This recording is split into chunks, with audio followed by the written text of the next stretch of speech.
Hi, I'm Johnny. Welcome to episode 2 of the podcast, The Wasted Space. Thank you so much for joining me today. I am wanting to talk about probably the biggest thing that I believe in and what I work towards and kind of who I am as a person and what has really come alive in my life over this last year. Is definitely the topic of forgiveness and loving unconditionally. It's interesting, especially in this culture right now, this cancel culture, the idea of forgiving someone and the idea of loving someone unconditionally.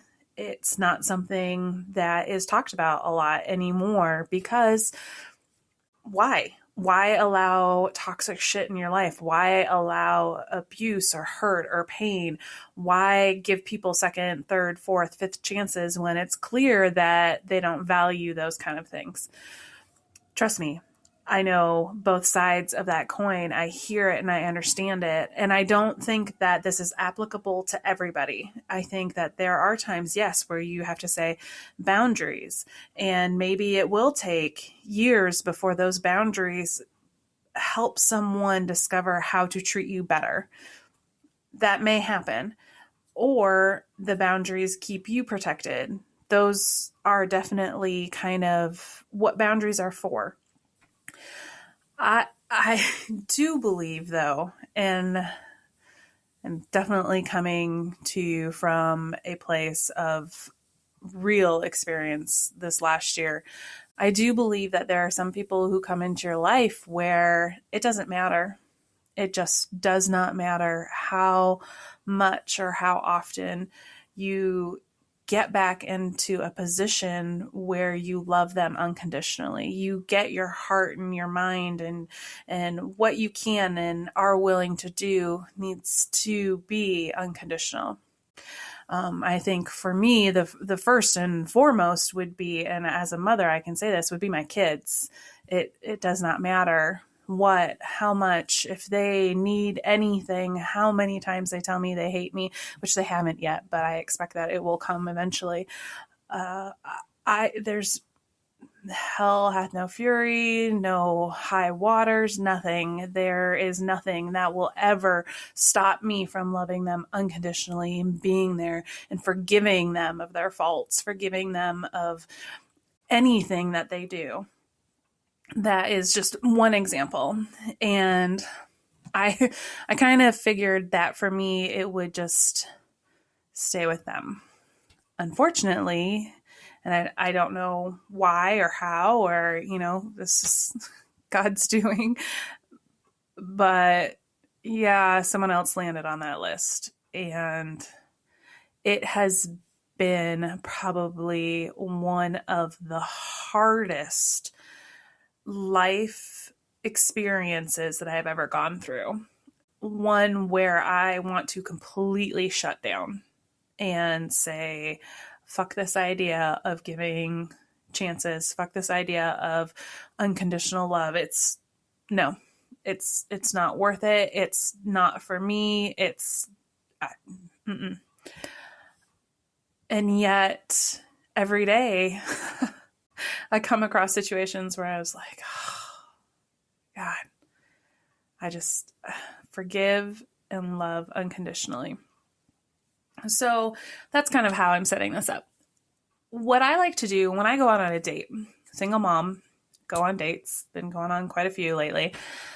What I like to do is talk. No, not even really talk. Okay. What I like to do is get the guy talking. I am really good at, and I don't know why, this is like a blessing, but when you're with me, I can get you to just share. It is a huge blessing, this major honor, because I will sit there and I can see it unlock and I can see where they just want to spill. And I'm like, yes, please, by all means, please do.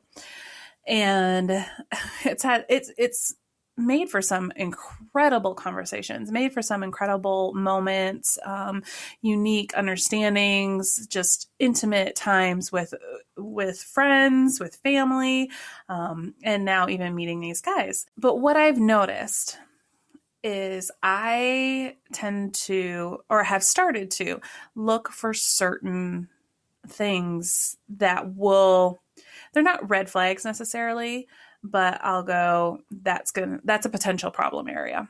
And for me, sorry, I'm not going to engage, especially because, for so many people who are looking for relationships, how is it that we have so many single people? And so I'll sit there, and at first I didn't do this, but then I started really intentionally looking at this going, why is there not a spark? Why is there not a connection? We're all single. We are all looking for people. We are all looking for connections. What is the problem? And so I'm able to now start pinpointing it. And in conversations, I'll go, yep, that right there just shut me down. That right there said, nope, not going to do that. That right there is, an issue. And one of them I noticed pretty quickly, especially with a guy that I'm seeing right now. He's a great guy. I noticed that I am very in tune to how they talk about their exes. That to me is huge. If you go on a date with me and you start bad mouthing your ex, you start talking shit about her, you start saying, I had one date, it's in my blog, but I had one date who spent almost the majority of the dinner just telling me how he was taking his wife or his baby mama to court and all the stuff that he was putting her through, all the stuff that he had gathered on her. And so I'm concerned about that for multiple reasons. One, you don't know me. I am new. We are meeting. This is our first date, and you are going to just unload this person's stuff onto someone. You're going to gossip. You're going to talk badly about them. You're going to defame them. Who are you? Like, whoa, that to me is huge. Don't do that. But then also what I found interesting was how they then were treating their exes. So for him, he would talk about how they used to party together, and that's how they spent a majority of their first 5 years of their relationship was party, party, party. Well, then now that he's in court with her, he's flipped it and is like, well, she's just an alcoholic, and I was like, I'm sorry, you were with her in all of this. It's like, hey, I encouraged you to go shop, and then I'm going to tell you got a shopping problem. I encouraged you to eat, and now you're fat. Okay, I have a problem with that.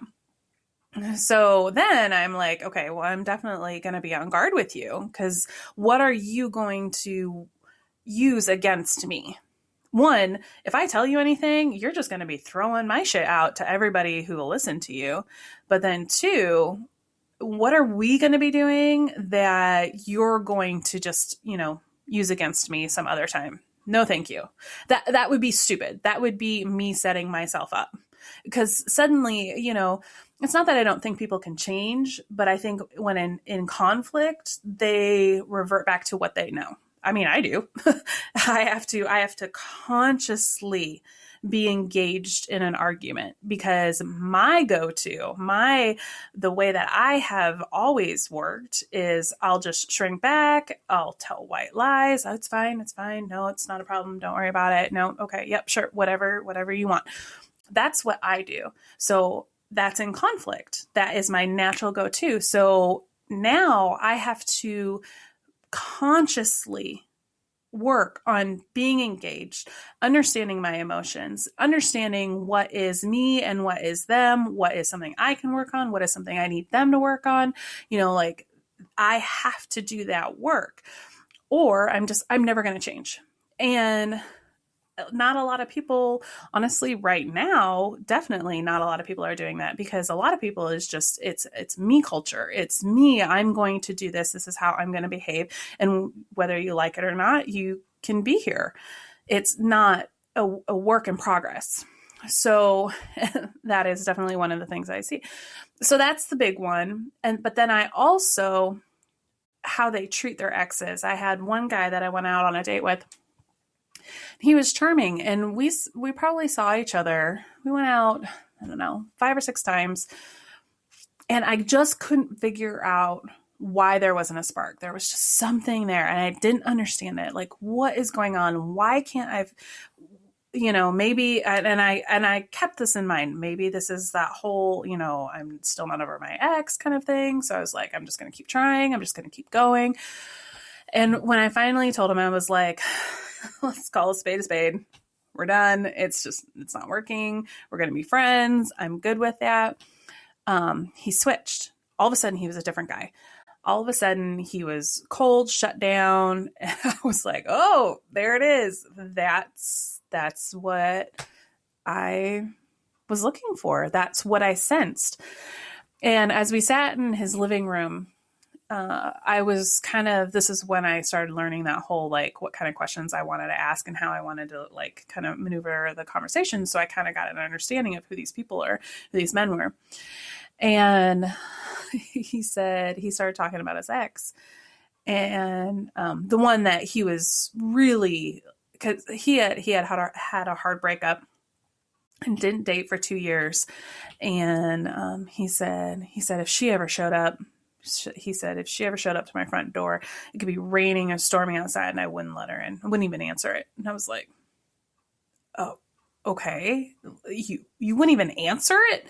No, wouldn't even answer it. Would just yell through the door, yell through the window, get the fuck out of here. And I was just like, wow.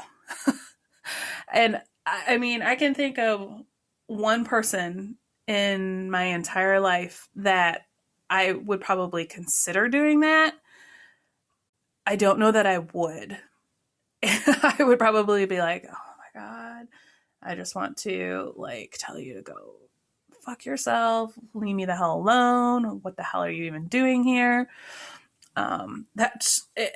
But I mean, he was never, even in her hardest times, even in her most desperate need, he was not going to have anything to do with her.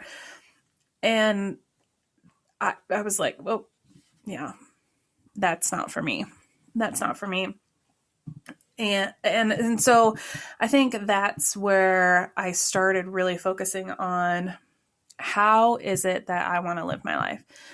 And I keep coming back to living unconditionally. I feel like that is one of the biggest goals in my life. But I know for sure forgiveness and living and loving unconditionally have been really hard to do hand in hand.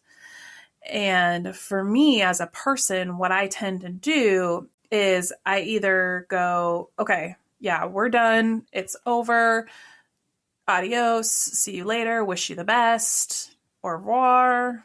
Blah, blah, blah. Or I just keep sweeping it under the rug. Under the rug, how you treated me, it doesn't matter. We're just, and I'm not very good at the balance. I've never been good at the balance. I'm an extreme kind of person. So I've been trying to, especially when it comes to my ex-boyfriend, living in the balance, because I can't ignore what's been done to me. I can't ignore the parts he's played. I can't ignore the person I am because of what he's done. Yet I know beyond a shadow of a doubt that he is in the group with my kids of the people that I will love unconditionally for the rest of my life. So for me, I've been trying to come to the middle in this particular relationship. Can I do it with everybody else? I don't know. I have not had to cross that bridge yet. I don't believe that that's something I need to cross because I'm still working on this one. So you'll find if you come to my blog, you'll find that there's a specific page set for him. And every time negative thoughts would come up, I would just go, nope, I love him. He's loved unconditionally, and I'd pray for him. So every time negative thoughts come, here comes a prayer, here comes love, I'm fighting those. But what I found is I wasn't able to heal from all those negative things that were happening and I was shown proof, I was told, hand in hand, here is the evidence that this is what he is doing. This is what he has done. Here you go. At that point, it's like, wow. Okay. Push comes to shove. Here we are on the line. What am I going to do? I need to heal from this. I can't turn a blind eye from this. I need to work on letting and healing from that pain because it hurt. It fucking hurt. It still hurts. It still haunts me. Every day I think about what he's said and done and how he's participated in the cruelty that's, that has been done to me. Like I have to think about that every day. It haunts me. And yet at the same point, I know every day that I'm supposed to love him. Every day I'm supposed to show unconditional love, pray for him, that kind of stuff. And it's been like fire and ice. It is not oil and water, vinegar, whatever you want to call it. It is not meshing. So on that page, you'll see one that's specifically for him. And I wrote it out. It was the day after the last big issue. I don't think I can take any more big issues, but it was the day after I was told, screenshot sent to me, this is what they're saying about you. This is how he's participating in it. And I was like, wow, okay, great. So I came back fighting hard and going, okay, I'm going to stick this out. This is what I know. This is who I am. This is who I want to be, especially when it comes to him. So I had written this, I had said, since this is the safe space, let me tell you why. Because as I, cried with friends going, I can't believe that I'm finding this stuff out. I can't believe that I'm learning, what happened behind the scenes that I didn't even know was going on. I can't believe that I am being treated this way. Friends were just kind of like, okay, they're cancel culture, get rid of them out of your life. And I just was so frustrated because I knew in my mind and knew in my heart that that wasn't an option for me. So I had to write it out. And I said, it was early December 2019. In the middle of the night came a defining moment for me. It was the moment that I knew that I had personally made the commitment that when it came to Sean, he was always going to be passionately and unconditionally loved until the day I died. I laying on my deathbed, written in my will. No one, not even Sean himself, actions he's done, would ever make me question, renege, turn my back on him. If he showed up at my door in a hurricane and needed just somewhere to seek shelter, he would find it. He would find it with me. If he needed me to come pick him up, he can call me. Like, it did not matter. You are at the top of the mountain and you need someone to come get you, I'll come get you. If you're at the lowest valley, you need someone to come get you, I'll come get you. That he has that place in my heart and in my life. And it all started in December of 2019. And I knew that because it just clicked. Like, it was just like, yep, there it is. It's going to happen. Just be prepared.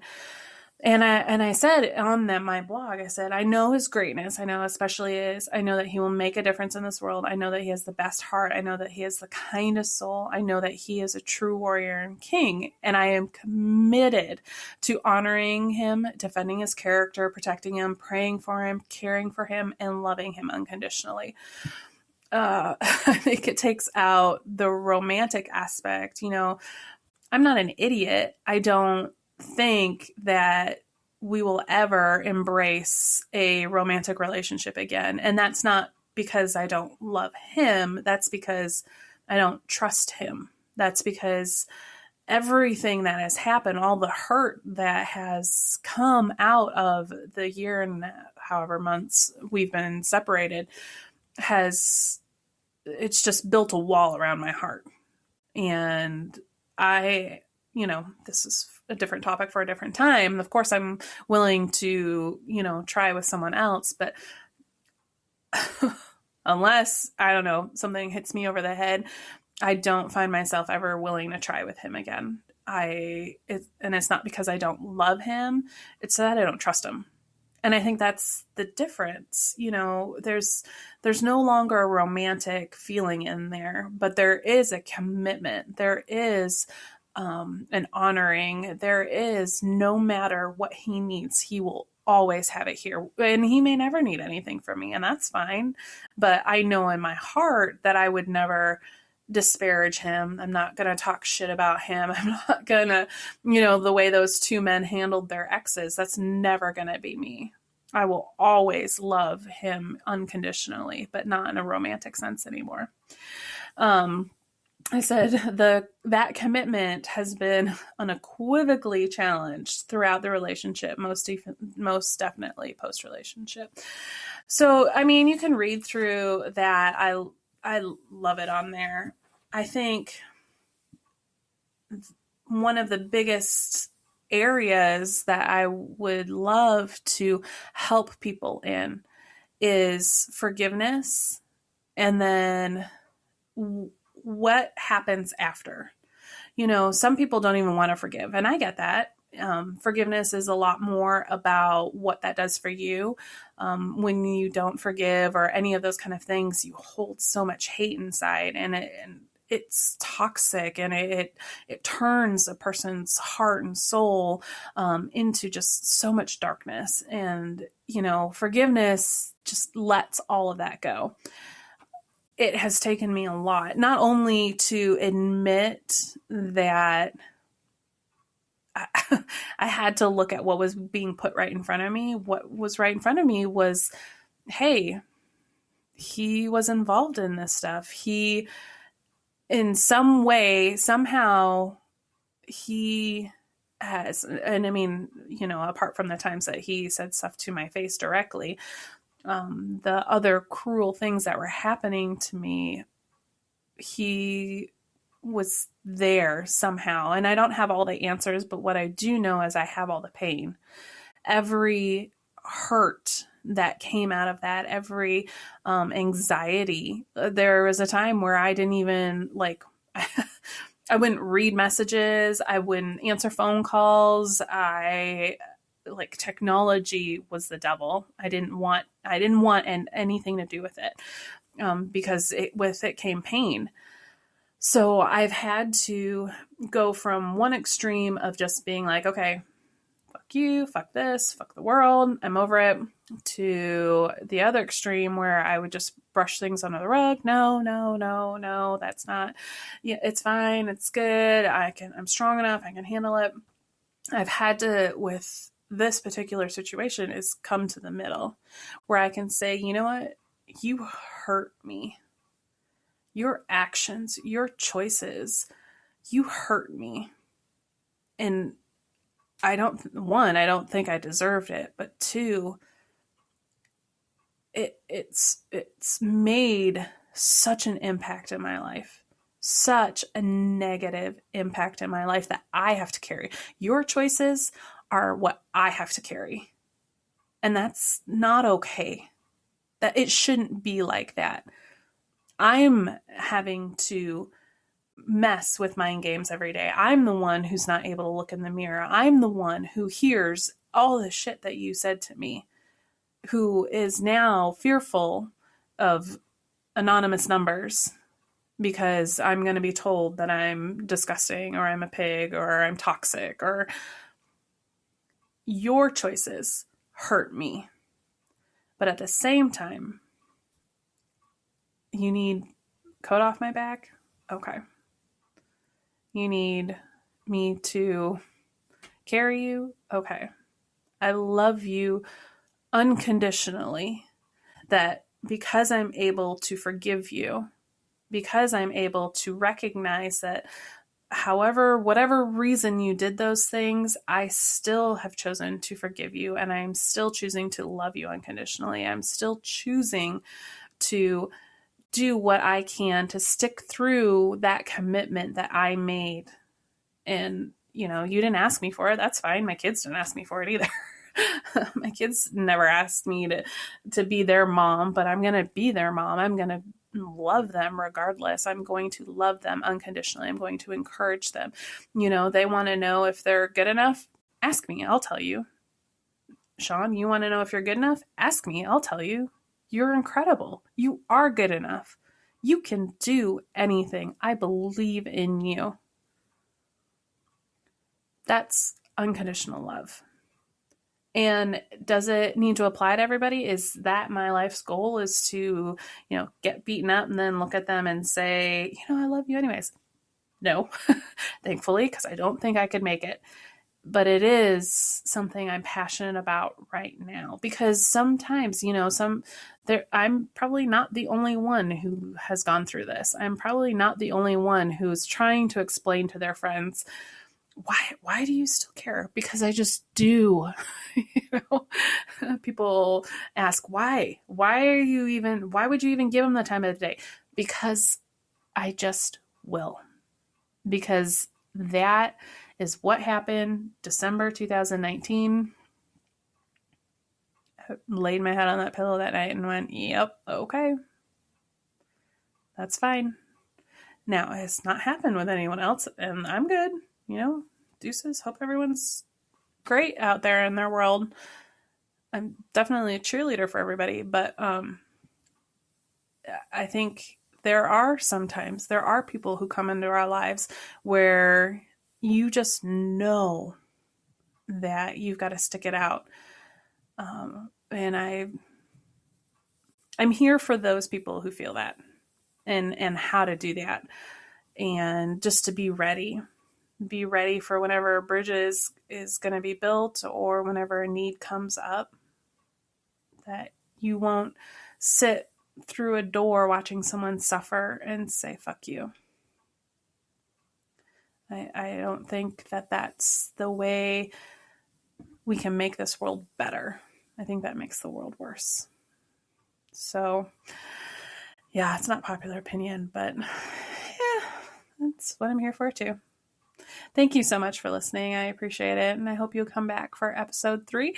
And I'm starting book reviews on that one. Thank you.